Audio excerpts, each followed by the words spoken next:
if you're not constantly getting better and if you're not living a life that You're you're not winning the game of life. yeah, if you're not living a life that you're not going to regret on your deathbed. Like that's kind of how I look at life and how I show up every day. Like, am I going to regret living like this one day? And I work very hard to live in a way that I will never regret.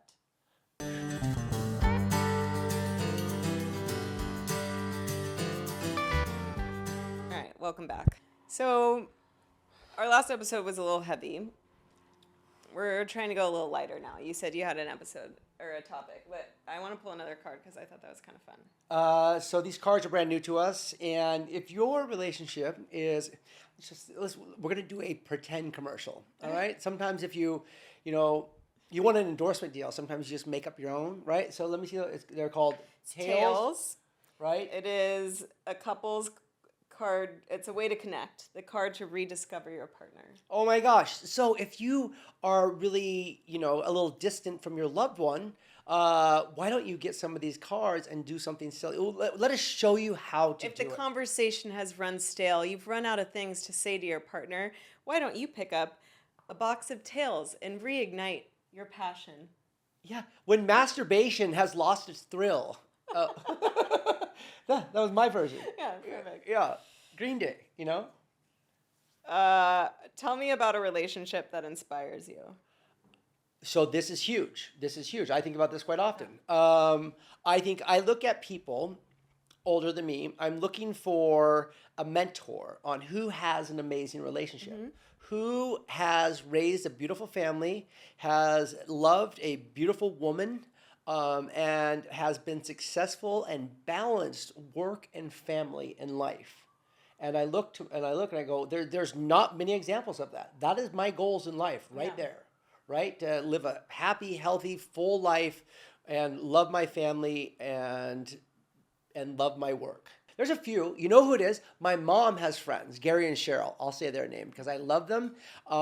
Never had children. Never had children. And they are so in love. They go for walks. They talk. They have an RV. They travel around. They dance. They laugh. They go to people's houses for dinners. They text me on my birthday. Gary and Cheryl are absolutely amazing.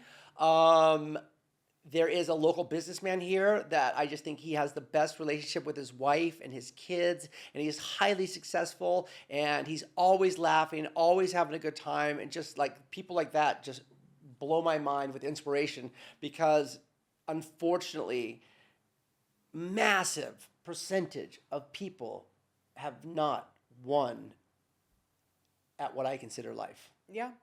I mean, I remember as a kid, it's funny you say that they didn't have children because I just remember I was a very perceptive, smart child. Said her. I was. But I remember being like, nobody fucking likes each other. None of these parents like each other. None. They're all together because they've got us. They've got kids. Like, Yes. That's why they're together.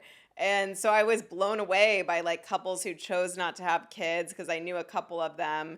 And I had like two friends. Like I think my friend Kendall and Jennifer, like I did think that their parents liked each other. They'd like call each other babe and like grab their partner's ass. And I was like, that's cute. I would like that one day. But I think that our relationship also inspires me because we have come so far from where we started. Like we were, obviously madly in love from the beginning, but we've both put an immense amount of work into making this like an incredible relationship against all odds, I would say. I don't think anybody that like met us or that you introduced me to the first couple months of we were dating were like, My hot little hussy. Oh yeah, they're gonna make it, and I think that we are stronger than ever and we create things together, like not only love, but like, I don't know, we're a good team and we've built that. It didn't happen by accident. So our relationship also inspires us. Major life changes and major sacrifices and everything from the sobriety to, just major life changes.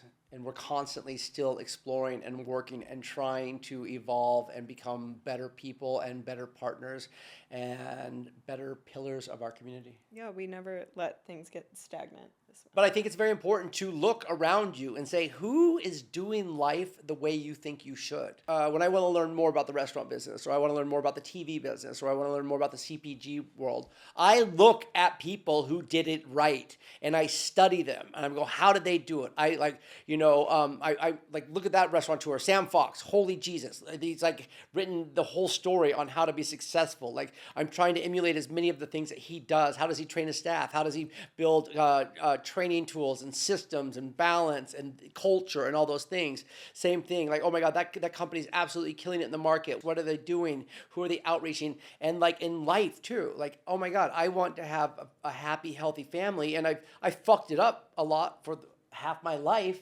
So now trying to like fix that is some of the hardest work ever, because I could just, like most parents out there, just stay drunk and not worry about it, and it'll like, fuck it, I didn't accomplish my goal of fixing my childhood trauma. Breaking generational patterns. So I think a lot of people give up on that because it's the fucking hardest thing in the world. And I'm like in the middle of it right now. And I feel like I'm in the bottom of a coal mine, fucking like just digging, looking for a little gold or maybe a diamond or something.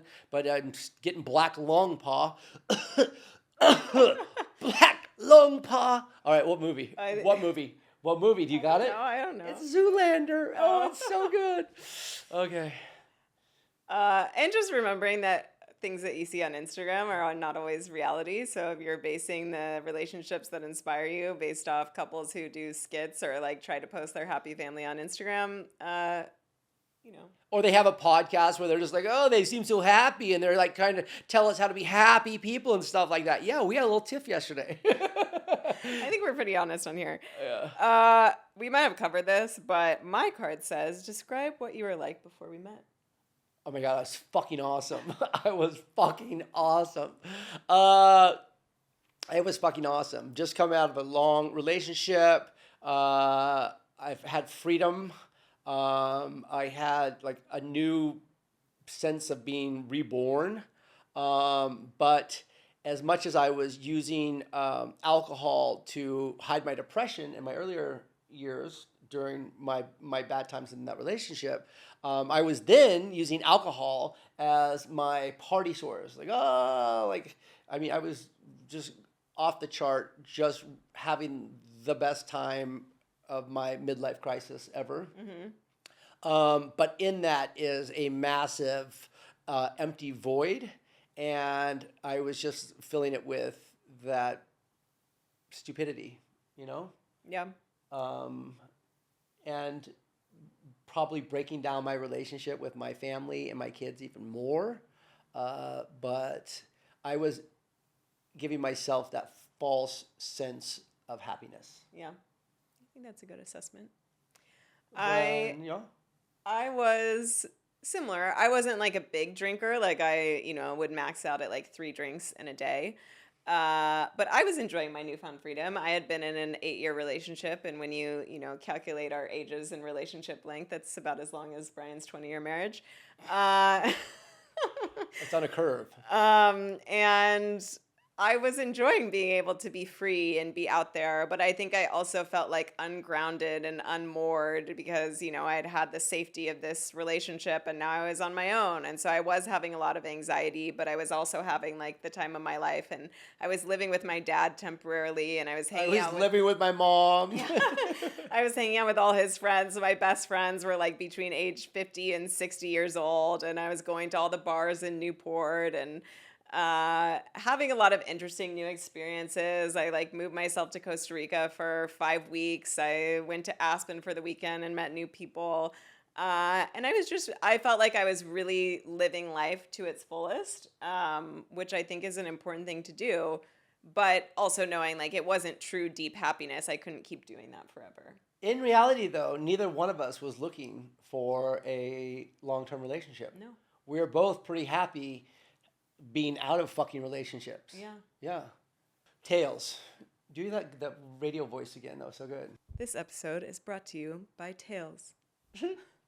Heads or tails. Is there anything you wish I told you more often? You're beautiful. I love you. Thank you so much for doing those things for me. What are the things you want to hear more often from me? That's a good question.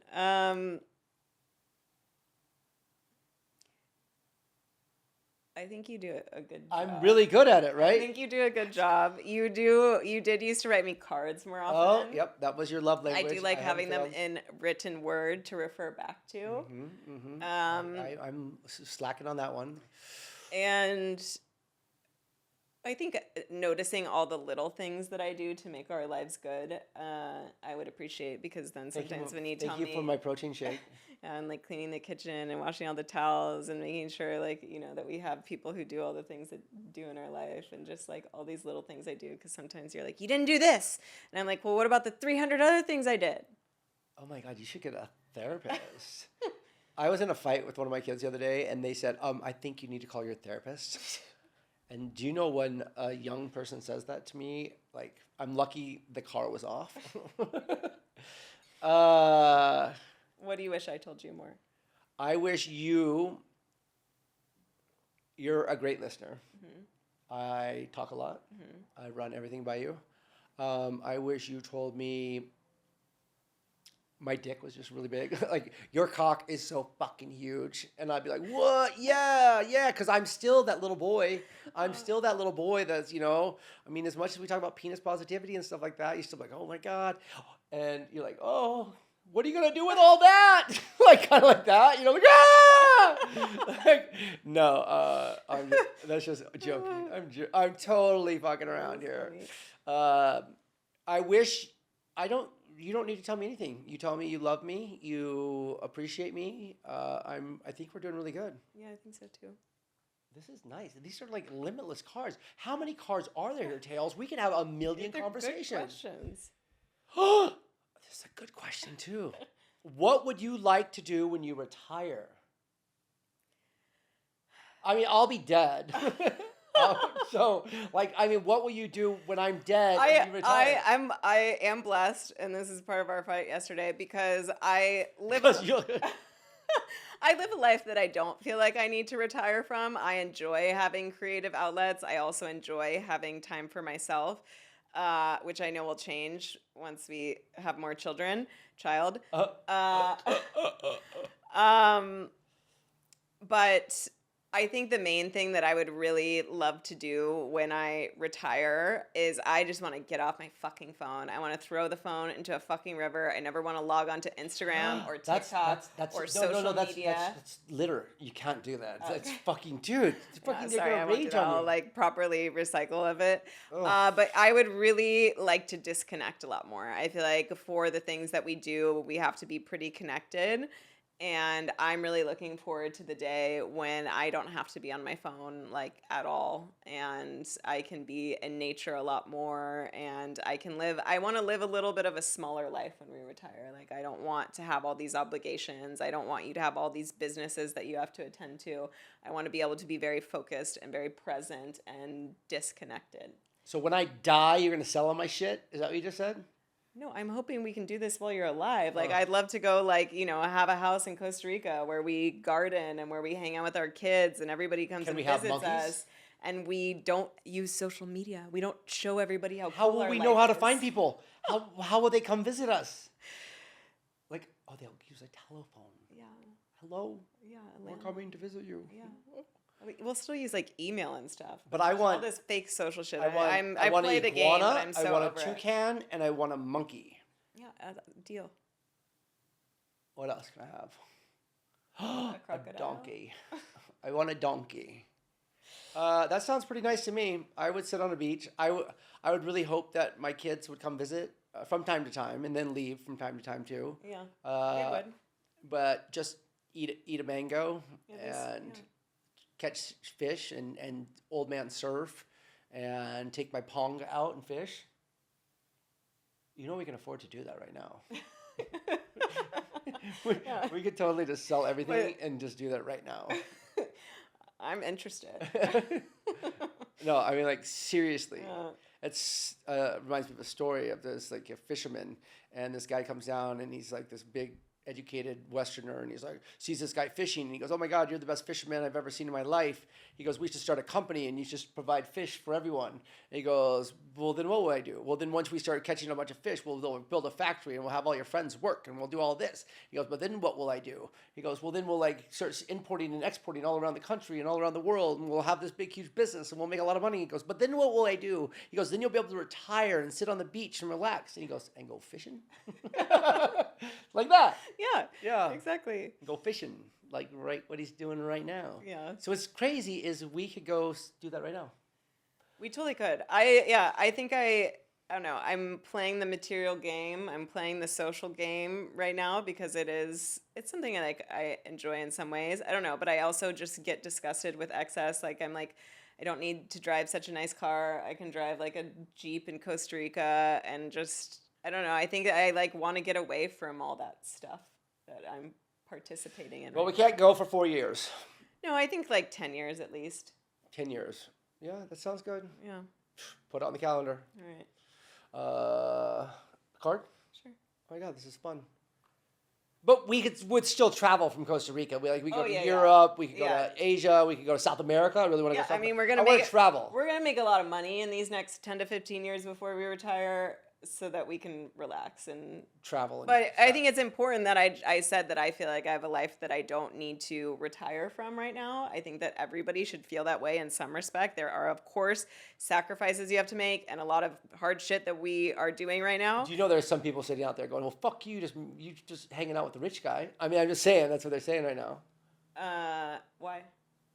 I felt like I had a life I didn't need to retire from when I was single and working, selling software and living by myself. I have never like made life stressful. My life is not less stressful because I am with you. It's more It's stressful. more stressful because I'm with you. Yeah, so fuck you people who are Yeah. judging her right there. So I just give you ammunition. Thank you. I appreciate that. Because you know they're out there going, "Well, yeah, your life's so fucking great because you're hanging out with a dude who has 3 teenage kids and who fucking has a workaholic who stresses about fucking everything all day, every day. And yeah, you're living the laps of luxury." That's what My life was much easier and less complicated before this, but it's worth the fulfillment and the additional creative opportunities that I have. And you, obviously. and the hunka burden love that I have. The hunka burden love. But what I was gonna say is this is a story that to all you people who are like, I'm gonna grind, and then I'm finally gonna let myself enjoy life when I'm 60. This is why you don't do this. One of my dad's really friend of a friend named Roger worked super hard. Was one of those people that didn't really let himself enjoy life. Was working 12-hour days. Building this really successful business. And he said, when I'm 60, I get to retire and enjoy life, and I'm going to buy a house in Hawaii. He turned 60. He bought his house in Hawaii, and within 6 months, he was dead from pancreatic cancer. So that man, I think that happened to my grandmother. really? Yeah, same thing. Worked her whole life, work. Was so excited to retire at 65 on the dot, retired. Within 6 months, was dead from cancer. Yeah, and you never know what's going to happen in life. So you need to enjoy, like it's the most cliche thing ever, but you have to enjoy each and every day. You can't be waiting for something in the future because you don't know how anything's going to turn out. So I think it's important to try and make a life that you don't need to retire from, and then you can also have some good retirement plans too. Yeah. What was your favorite game to play at recess? Kissing the girls out by the fort. No, I did like that. And that was recess. It was like 5th, 6th grade. I think we played tackle football. Really? Tetherball, like the Great Napoleon Dynamite. Yeah, Tetherball was okay. Did you ever play handball? Yeah, with the big red ball. It was like a bouncy ball, and you'd like hit it like this, and And then bounce off the wall and come back. yeah, I was the handball queen. I was like better than Fucking everybody else. A. Challenge accepted. But I would do those things. There are these things called watermelons where you'd like duck your head under the handball, and that was your turn. So then the person would have to go back and hit it. And I was mostly really good at all the tricks. Like I could do Well, you're watermelons, really short. watermelons forever. But I was the handball queen. I'd like own the handball court and be there all of recess, just like next. Oh, I'm gonna go get us. Were they the big red balls? Yeah, it was like the red like rubbery balls. Yeah, where do you even find those I don't anymore? know. I don't And then see. you I don't need see a big them. wall to bounce it against too. Yeah. Yeah. Okay. All right. Next. What personal accomplishment are you most proud of? I mean, I have answered this before to you, but it's true. The thing that my personal accomplishment that I'm most proud of is myself. Oh, Because I think that the most important things in life are not necessarily these big accomplishments and these big promotions at work. I mean, to some people they are, but that's not my priorities. My biggest accomplishment is that I am a very kind, compassionate, loving human being who is always seeking to make the world a better place through like love and connection. And I wasn't necessarily shown that by my own mother, and I was shown that in some ways by my dad. But regardless of how I was brought up, I've always strived to be a really good person, and I know that I am a really good person, and I'm very proud of that. that is good. I was going to say something very materialistic and be like, "Oh, my businesses, my first restaurant, my TV career, my innovation." But when you said that, I thought, "Oh my God, I should come up with something deeper." You really sound like a fucking old curmudgeon asshole, Brian. If you come up with that, I changed my name to Malarkey in case anybody is wondering too. Harley and Malarkey, because get it, it's in the name of the podcast. I would have to say it's not an accomplishment because I'm in the middle of it and I'm grinding at it right now, but tackling my generational trauma. And I feel that I might be in the thick of it right now. Yeah. I think that I'm very exposed because I'm doing the deep dive and the deep look into myself right now. And that's why I think I've been feeling depressed on and off for the last few weeks. And because when you're in denial and you're just like, I'm fucking awesome, I can do whatever I want, I'm okay, fuck it, they don't respect me, I don't need to listen to them. But when you're going, gosh, is there relevance there? Is there something I should look at? Do I have problems? Do I have things I need to correct? Am I the best person I can be? And you start exposing your vulnerability like that, that's when it's super, super hard. Pure denial is awesome. Yeah. Fucking awesome. A lot of people live that way until their deathbed, so. Yeah.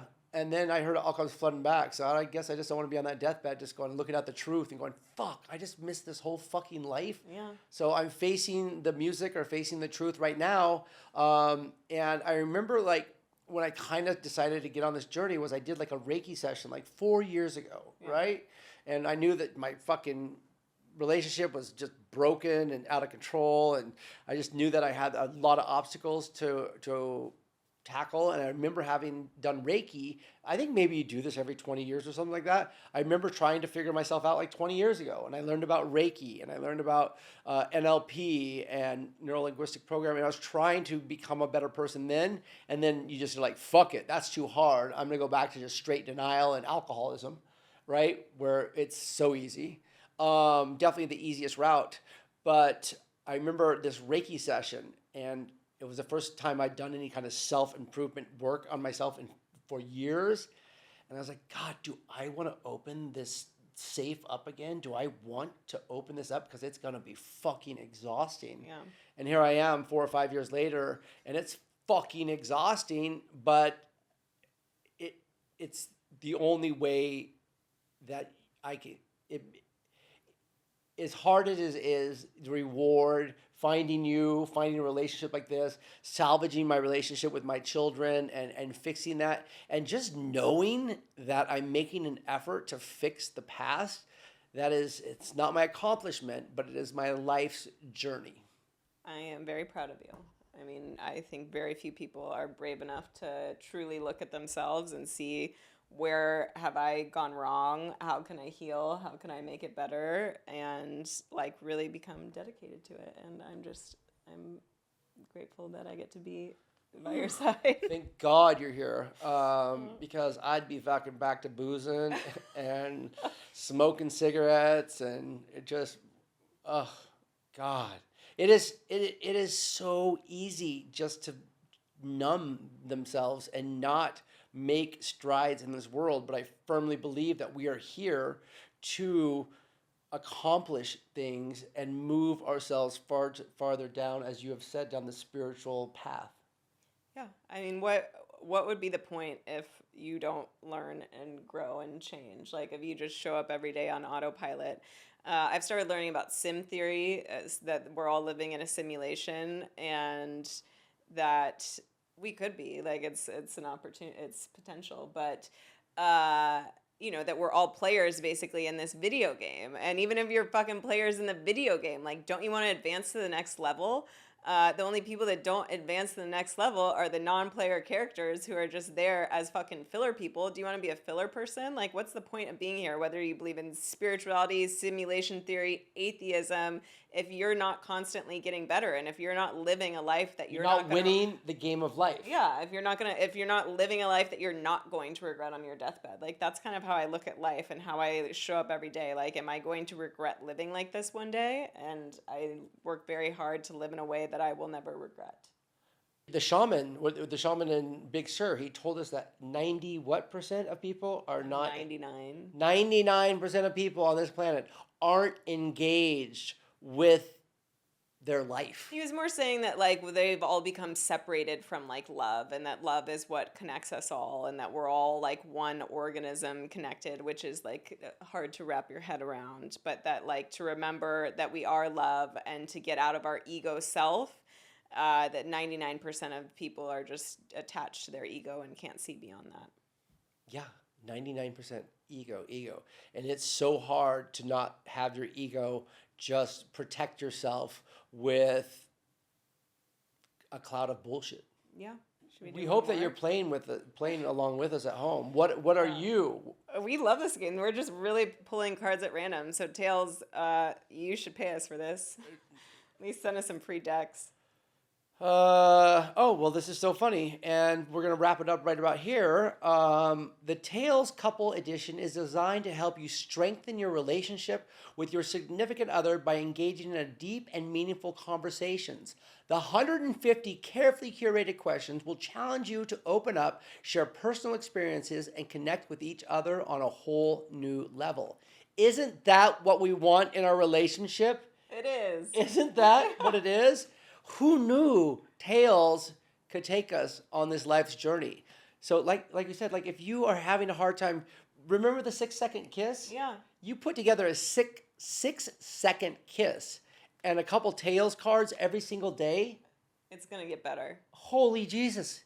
That's how you make that step in the right direction to make your relationship stronger and better. Be it, you know what, you have nothing to lose, my friends.